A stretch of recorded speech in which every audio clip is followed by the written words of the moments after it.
Comedian స్థాయి నుంచి star producer గా ఎదిగిన వ్యక్తి బండ్ల గణేష్. పవన్, ఎన్టీఆర్, రవితేజ, రామ్ చరణ్, అల్లు అర్జున్లతో సినిమాలు నిర్మించారు. అలాంటిది టెంపర్ సినిమా తర్వాత ఒక్కసారిగా అదృశ్యమైపోయాడు. తాజాగా పవన్ తో దిగిన ఫోటోను ట్వీట్ చేసి మళ్లీ వార్తల్లోకి ఎక్కాడు బండ్ల గణేష్. తాజాగా ఓ మీడియా సంస్థకు ఆయన ఇంటర్వ్యూ ఇచ్చాడు. అందులో పలు ఆసక్తికర అంశాలను వెల్లడించాడు. గతంలో ఓసారి హీరో రవితేజను మోసం చేశారని అంగీకరించాడు. రవితేజ ఎంతో ఇష్టపడి తన దగ్గర పొలం కొనుక్కున్నాడని, అయితే ఆ పొలం విషయంలో ఆయనను మోసం చేశానని తెలిపాడు. అలాగే జూనియర్ ఎన్టీఆర్ తో చేసిన బాద్షా సినిమా వల్ల తాను ఎంతో నష్టపోయారని, అప్పటి నుంచి ఎన్టీఆర్ తో విభేదాలు ఏర్పడ్డాయని చెప్పాడు.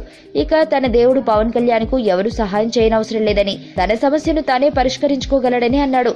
అలాగే ఓ దర్శకుడు రాత్రంతా మందు కొడుతూ డ్రగ్స్ తీసుకుంటూ గడుపుతాడని, ఆయనతో పనిచేయడం తన దురదృష్టమని అన్నాడు. అయితే ఆ దర్శకుడు పేరు చెప్పడానికి మాత్రం నిరాకరించాడు.